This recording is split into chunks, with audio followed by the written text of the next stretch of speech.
Assalamualaikum warahmatullahi wabarakatuh. Salam AISO, Jendela Inspirasi Indonesia. Kali ini AISO memperoleh kesempatan yang cukup baik karena saat ini sedang berada di Kota Bima dan memanfaatkan bertemu dengan salah seorang sahabat, seorang teman, sekaligus mitra kerja dalam dunia pendidikan dan kebudayaan. Siapa dia? Mas Huri Nugroho, ya, Kepala BNN Bima dan Dompu sekaligus ya, gitu ya. Apa kabar ini Mas Huri? Lama kita tidak berjumpa ya. Baik, kalau di Mataram cari-carian susah. Cari-carian susah. Setuju, ketemunya malah di Kota Bima. Di Kota Bima. Jadi saya langsung menculik ini di ruang obrolan ini. Oke. Nama obrolan kita Bisa Bersama SMK Bisa. Artinya bincang santai bersama SMK Bisa. Oke. Jadi begini Mas Huri, salah satu kegelisahan kita di dunia pendidikan itu kan rentan anak-anak kita di dunia pendidikan dan kebudayaan sekolah kita, di sekolah-sekolah kita rentan sekali dengan yang namanya peredaran narkotika. Iya. Ya,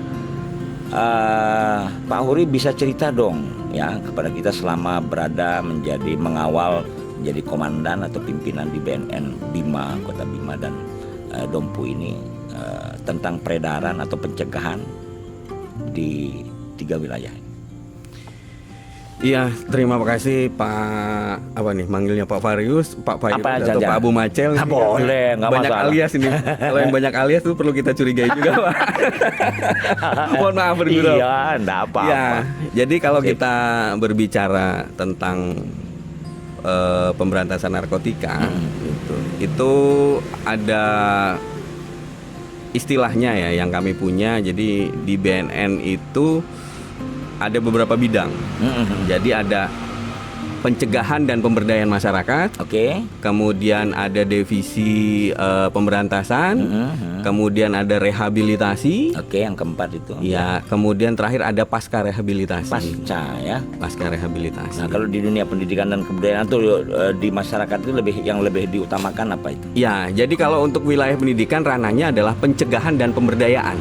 Pencegahan dan pemberdayaan. Iya. Nah, jadi penyalahgunaan narkotika ini tidak selamanya kita berantas. Ya. Yang diberantas itu adalah mungkin bandar-bandarnya, kemudian yang keras. Tapi kalau di dunia pendidikan itu adalah yang kebanyakan yang baru uji coba atau yang sudah terpapar. Oke. Ya. Bagaimana bisa melihat cirinya itu? Ya, ciri-cirinya sama-sama kita ketahui. Biasanya itu terjadi perubahan fisik dan perilaku. Nah, ini penting bagi teman-teman di sekolah ya, teman-teman sahabat AISO ini kita dengarkan ini Pak Huri bercerita soal kebiasaan supaya guru juga kenal ini ya. Paling tidak mengenal secara lebih dini. Betul. Tadi perilaku itu bagaimana caranya? Ya, jadi misalnya kita memiliki teman. Jadi ada di BNN itu program teman sebaya. Biasanya yang kita, jadi anak-anak SMA yang usia sekolah ini kan biasanya lebih senang dengar kata temennya. Makanya itu kita ada teman sebaya. Jadi ada beberapa program. Di sekolah juga ada program namanya guru teman sebaya. Ya. Nah, sama persis konsepnya, sama saling bercerita tentang pelajaran yang dia sukai, yang diajarkan, kira-kira begitu. Betul, Pak. Jadi memang BNN ini mengadaptasi untuk pencegahan dan pemberdayaan seperti itu. Nah, jadi balik lagi ke ciri-ciri tadi. Balik lagi ke ciri-ciri tadi, yang jelas perilakunya pasti akan berubah. Seperti apa? Contoh yang biasanya mungkin bisa bangun pagi, bisa bangun apa? Kecuali habis main game itu beda. Atau kerjaannya seperti mas-mas yang di belakang ini suka begadang, pasti kan tidak bisa bangun pagi kan gitu. Ya. Jadi kalau nggak ada sebab tidak bisa bangun pagi, nggak pernah kenal air, terus kemudian perilakunya kalau orang Jawa bilang angga ungguh ya, etika dan attitude-nya itu pasti berubah. Oh, berubahnya brutal atau berubah santun? menjadi brutal. Oke. Ya, yang biasanya mungkin pakaiannya rapi, tiba-tiba jadi kusut. Yang tadinya terbuka, haha ini teman tertutup. Kita ya ceria kayak Pak Virus itu tiba-tiba terus dia menutup diri dan yang lainnya itu bisa. Iya, yang sopan jadi brutal, yang brutal terbalik jadi sopan, kira-kira bisa. Prestasinya pasti menurun. Oke, itu dampaknya ya. Ya. Nah, Ada enggak kira-kira kalau kita bicara tentang penetrasi pengguna? Ya. Anak-anak sekolah kita seperti apa pengamatan BNN di sini? Ya, kalau di sekolah itu, jadi memang rata-rata penggunanya itu sebagian besar adalah pelajar dan pengangguran. Pelajar Tapi dan usianya pengangguran. masih produktif. Tapi bukan penganggur ya. Beda kan Penganggur, oh ya. Peminum kopi namanya pengopi. Pengopi. Peminum anggur namanya penganggur. Anggur yang mana dulu, Pak? Ya apa-apa, anggur buah. Oke, terus itu ya, yang penganggur dan mana tadi? Ya, yang tidak punya aktivitas aktivitas Oke. pekerjaan gitu. Nah, jadi memang itu biasanya untuk mencari aktualitas diri. Nah, karena memang narkoba yang kita gunakan rata-rata ya kategori untuk di wilayah kerja kami di Bima ini, di Kota Bima, Kabupaten Bima dan Kabupaten Dompu, itu kebanyakan dalam menggunakan sabu-sabu dan penyalahgunaan obat. Obat apa yang dia salah gunakan? Iya, itu. Nah, ini mudah-mudahan kalau kita sebarkan jenis obatnya malah nanti dicoba. Oh gitu ya, oke. Jadi biasanya yang digunakan adalah obat tidur, obat rasa nyeri, Oke. terus kemudian ada beberapa obat yang memang dilakukan medis yang untuk Operasi. iya operasi. Kemudian yang banyak digunakan adalah obat tidur. Obat tidur ya. Bahkan juga sekarang sudah ada yang kecanduan bensin dan lem. Masya Allah, sampai sebegitunya ya. Iya.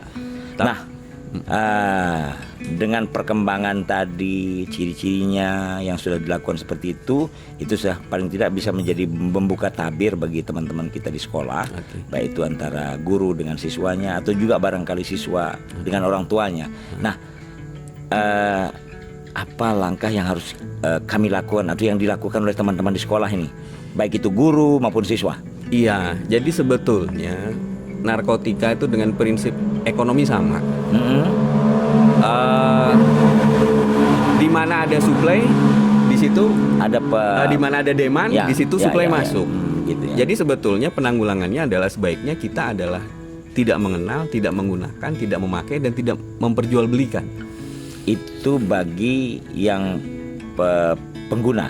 Iya, jadi intinya kalau narkotika misalnya jenis sabu tidak ada yang membeli, tidak ada apa. Oke, Kan itu dari prinsip dagang tadi ya. prinsip dagang itu tadi. Jadi kalau kita tidak beli ya enggak akan dia. Iya. Oke. Nah, ini cuman Seperti contoh kopi ini kita ngopi dulu. Oh, kita ngopi dulu, Kita boleh. ngopi dulu. Ini asiknya Sobat Aiso bersama Kepala BNN ini kita bisa ngopi sambil mendengarkan apa namanya fatwa-fatwa. Enggak, Tapi kita fatwa-fatwa ngobrol itu kan aja. bahasa gagah-gagahan sedikit lah. Karena kita berada di SMK 3 Kota Bima, ini asiknya tempat ini. Coba lihat, perhatikan. Ya, masuk. Coba lihat. Wah, ini kan karya-karya anak SMK. Ya. Artinya ini potensi untuk karena dia bekerja, beraktivitas itu bisa mengurangi keinginan tadi. Ya. Apakah itu salah satu dari berbagai contoh yang lain kan? Aktivitas. Ya. Coba berikan penjelasan. Sekarang dengan maraknya tindak pidana yang dilakukan pemuda, oke lah contoh kayak di Bima kemarin sempat marak masalah pemanah, Oke. kemudian masalah perkelahian, keluar malam, sama-sama kita ketahui alur ini sekarang itu sudah menjadi apa? Masih banyak. Jadi memang itu pasti bermula mencari jati diri yang salah. Nah, jadi orang itu tidak akan berani melakukan sesuatu yang di luar batas kemampuannya kalau tidak ada doping. Oke, alat Ya, pendorong alat pendorong energi dirinya ya. Ya, energi. Jadi ketika orang mau melakukan sesuatu yang di batas kemampuannya, itu pasti menggunakan entah itu mabok dulu atau menggunakan obat-obatan yang seandainya kita bisa menjadi Lebih energik ya. lebih energi. Padahal sesungguhnya kan manusia itu lebih tinggi martabatnya dari benda-benda itu ya. Betul. Jadi kalau itu dijadikan alasan untuk meningkatkan kepercayaan diri, Iya. maka sesungguhnya lebih tinggi martabat narkotika itu daripada dirinya sendiri. Iya. Kira-kira gitu ya. Iya. Karena biasanya ya narkotika kenapa dilarang? Sebetulnya narkotika itu tidak dilarang kalau Penggunaannya sesuai seperti obat yang dokter gitu dokter, ya. Rumah resep sakit. dokter. Oke. Nah, jadi kadang-kadang di sini mungkin nggak tahu mereka juga tahu dari mana penyalahgunaan obat itu. Oh, kalau memang mau kuat, mau ini kita harus menggunakan ini jenis obat ini gitu. Nanti sebenarnya seperti kalau dulu mungkin zaman kita nih Pak, virus yang lahir di tahun 70-an, tahun 60-an dulu ya yang penting bisa pakai minuman keras kita gagah-gagahan, ngegelek gitu, ngefly gitu. Jadi kita tidak sadar lebih bangga gitu. dan menimbulkan halusinasi. Halusinasi ya. Nah, jadi karena orang itu tidak percaya diri dan pengen dianggap, ya menciptakan stimulan-stimulan halusinasi seperti itu. Tadi kan kita sudah bicara soal ciri, Ya, bicara soal penetrasi pengguna, terus kemudian kita bisa melihat peta zona tadi sedikit kita bisa lihat. Nah, apa upaya yang dilakukan BNN kalau di dunia pendidikan? ya, ini yang amat sangat menarik buat saya.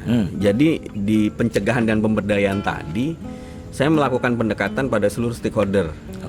Oke, kalau dengan pemerintahan, bupati, wali kota, dengan Pak Presiden mengatakan darurat narkoba, ya pemerintah daerah memfasilitasi, termasuk juga dunia pendidikan. Nah, yang pertama kita lakukan adalah di Kota Bima kita sudah membuat raperda, yaitu mewajibkan seluruh stakeholder berperan serta. Raperda ini sudah jadi belum? Sudah, kalau di Kota Bima sudah jadi. Berarti sudah jadi perda ya? Sudah. Jadi 3 tahun yang lalu saya sudah 3 tahun di sini, ya menginisiasi seperti itu, kita dobrak kabupaten dan Dompu itu. Apa intinya di raperda itu? Ya, seluruh stakeholder harus berperan serta dalam pelaksanaan pencegahan seperti terutama itu. Pada pencegahannya. Ya.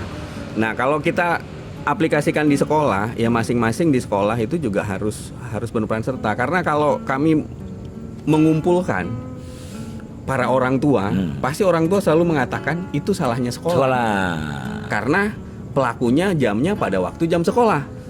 Ditanya di sekolah? Iya. Kalau ditanya orang-orang sekolah, loh itu kan tanggung jawab orang tua. Karena di luar tembok sekolah. Nah, ini kami mengambil jalan tengah akhirnya. Ya. Oke, kami juga berhubungan dengan lingkungan. Jadi yang kami sarankan adalah bagaimana diri kita tidak memakai. Diri kita tidak memakai, kemudian keluarga kita tidak memakai, lingkungan. Jadi nanti spiral ke atas. Karena benteng diri itu lebih penting daripada segala-galanya. Rehabilitasi dan yang lainnya, mungkin ada season lain kita berbicara rehabilitasi. Itu adalah sebetulnya kecanduan itu kan sama dengan merokok. Kalau kita mau berhenti merokok itu sebenarnya gimana sih? Merokok itu juga sebetulnya, mohon maaf yang perokok ya. Jadi ini juga itu sebetulnya sudah kecanduan ya. Karena kalau sudah 1 jam di atas mobil pasti turun berhenti. Pengen. Dan daya rusaknya kebetulan tidak terlalu sebesar obat-obatan seperti itu. Ya. Tapi karena itu penyumbang pajak terbanyak ya kita bagaimana tergantung kebijakan. Jadi masalah kita ke sekolah adalah kita menyamakan persepsi dan satu frekuensi dengan kepala sekolah. Apa yang harus dilakukan? Seperti itu. Kalau di Kota Bima itu yang sudah dilakukan di sekolah mana saja yang di Kota Bima? Ya, jadi memang menyamakan persepsi itu tidak mudah. Tidak mudah. Karena masing-masing kepala sekolah, masing-masing seluruh stakeholder itu kan punya kepentingan beda-beda. Pertama kali saya masuk ke wilayah Bima Raya ini terdiri dari Dompu, ya waktu itu kebetulan Kabupaten Bima dan Kabupaten Dompu lagi pilkada. Jadi ketika kita menitipkan program-program kepada bupati yang sedang pilkada kan otomatis terpolitisasi nanti akhirnya begitu ya. Ya bukan terpolitisasi, mereka punya kegiatan yang lain. Jadi tidak fokus dia. Jadi tidak fokus. Jadi akhirnya kami langsung menukik misalnya ke sekolah. Ya, sekolah harus melakukan apa? Berapa sekolah yang sudah kalau di kota dan kabupaten? Jumlahnya rata-rata hampir semua Pak kami sudah ya datangi. Hanya masing-masing sekolah itu kan punya kebijakan sendiri internal masing-masing. Ya. Akhirnya kami juga membuat beberapa pilot project lah di SMA. Jadi kami ambil di SMA 1, terus kemudian di SMP juga ada 1, terus di Kementerian Agama juga ada 1. Gitu ya. Lebih bagus kita punya sedikit daripada kita tidak dapat semua. Seperti itu. daripada tidak bisa mendapatkan semuanya, tapi jangan buang semuanya. Jangan buang semua. Ya, ini juga kan wilayah kerjanya Pak Huri ini itu Dompu juga. Ya. Ya, itu nanti kita sudah minta kepada kepala cabang dinas Kabupaten Dompu untuk melakukan kerjasama dengan BNN untuk bisa menemani. Ya. Untuk yang di Kabupaten Dompu. Begitu juga teman-teman yang ada di Kota Bima dan Kabupaten Bima. Pak Kepala Dinas juga menegaskan agar betul-betul memberi perhatian kepada konsep peredaran dan penyalahgunaan narkotika di sekolah tadi, dengan mengajak teman-teman dari BNN Kota Bima, Kabupaten Bima ini untuk memberi pembimbingan, pendampingan, pengarahan dan motivasi terhadap anak-anak kita agar dia tidak terjerumus dalam penggunaan obat-obat yang terlarang ini. Nah, terakhir Pak Huri, ini apa harapan Pak Huri sebagai kepala BNN untuk di 3 wilayah ini kepada kami di dunia pendidikan, khususnya sekolah? Pertama, di sekolah itu ada 3 kan rumputnya. Pertama guru, kedua siswa, yang ketiga adalah orang tua nih sekaligus. Jadi yang pertama yaitu jangan kenal lah. Jangan kenal yang pertama kenal. ya. Terus kemudian ketika ada yang terpapar, itu jangan malu. Oke, kan tadi sudah diberitahu ciri-cirinya ya. Jangan terpapar, jangan malu. Datang ke kami, kita asesmen kadarnya sampai di mana, itu bisa direhabilitasi. Meskipun rehabilitasi itu tidak menjamin dia 100% kembali. Oke. Tergantung saraf-sarafnya mana bisa berbagi. Jadi itu juga ada aturannya. Apabila ada orang yang mengetahui, ya saya lupa pasalnya berapa, orang mengetahui bahwa itu pengguna, itu bisa dihukum. Oke. Jadi kami sarankan jangan malu ketika ada orang yang sudah terpapar narkoba, datangi saja BNN. Oke. Kemudian kita asesmen kadarnya, itu bisa direhabilitasi dan itu biayanya gratis. Gratis. Karena kalau semua kita tindak, kita berantas, isinya Penjara penuh. Sudah Sudah 75% overload ya. Overload. Ya. Nah, supaya juga sahabat Aisu tahu, kalau dia menghubungi BNN Kota Bima itu di mana alamatnya? Ya. Sebetulnya kalau untuk di wilayah Kota Bima itu tidak jauh-jauh. Nggak jauh-jauh. Ini kan SMK 3. Ya. Nomor berapa nih, Mas? Nomor 5. Bertetangga ya. Kita nomor 2 di nomor 2 sana. di jalan apa ini? Jalan apa ini? Jalan Garuda. Jalan Garuda. Nomor 3 ya. Ya. Apakah bisa dihubungi, ada nomor kontak? Ada, nanti kita pasang di bawahnya. Dipasang ya, dan dipasang di bawah nanti untuk disampaikan nomor kontak supaya nanti bisa dihubungi teman-teman yang ada di BNN melalui Pak Huri Nugroho. Ya, kita juga ada medsos Pak, ada Facebook, ada YouTube, ada semua medsos, Instagram, ada TikTok. Oke. Silahkan nanti bisa komen di bawah di situ juga bisa. Itu salah satu cara juga ya. Salah satu cara. Namanya di sosial media apa? BNN Kota Bima. Info BNN Kabupaten Bima _Kabupaten Bima. Info BNN _Kabupaten Bima. Iya. Itu yang sudah BNNK _Bima. Ya, itu artinya resmi sudah ya. Resmi. Baik itu di IG, TikTok, Facebook semuanya. YouTube. Oke. Jadi semua program yang sudah saya lakukan dan apa yang jadi itu alat komunikasinya bisa di situ. Lewat sana juga bisa. Lewat sana bisa. Terima kasih nih Pak Huri. Terima kasih sudah Pak Fairuz. Terima Pak kasih. Huri sambil ngopi tapi kan itu asiknya nih sama teman lama ya. Teman lama ketemu lagi di tempat yang ini dengan suasana yang berbeda. Bukan, sebetulnya beliau tuh guru saya. Saya jadi senang deh. Enggak lah. Artinya kita sama-sama saling belajar. Semua kita ini kan demi masa depan anak-anak kita ke depan. Dan dunia pendidikan adalah ladang yang paling awal untuk kita bisa menanamkan mental-mental, menanamkan masa depan bangsa ini kepada anak-anak kita. Maka tentu kami berdua, Pak Huri dan saya Fairuz, itu akan selalu menemani kita semua dalam rangka bagaimana kita menciptakan suasana yang menyenangkan, seperti kata Pak Kepala Dinas, menyenangkan, mengasyikkan dan menghasilkan sambil belajar yang merdeka. Kira-kira gitu kan? Terima kasih Pak Huri, nanti kita ngobrol lagi mudah-mudahan. Terima kasih banyak lagi sekali, dan teman-teman yang lain yang ada di SMK 3 Kota Bima sudah membantu obrolan kali ini. Bisa bersama SMK Bisa. Bincang santai bersama SMK Bisa. Terima kasih atas perhatian semuanya. Assalamualaikum warahmatullahi wabarakatuh. Salam ISO, jendela inspirasi Indonesia.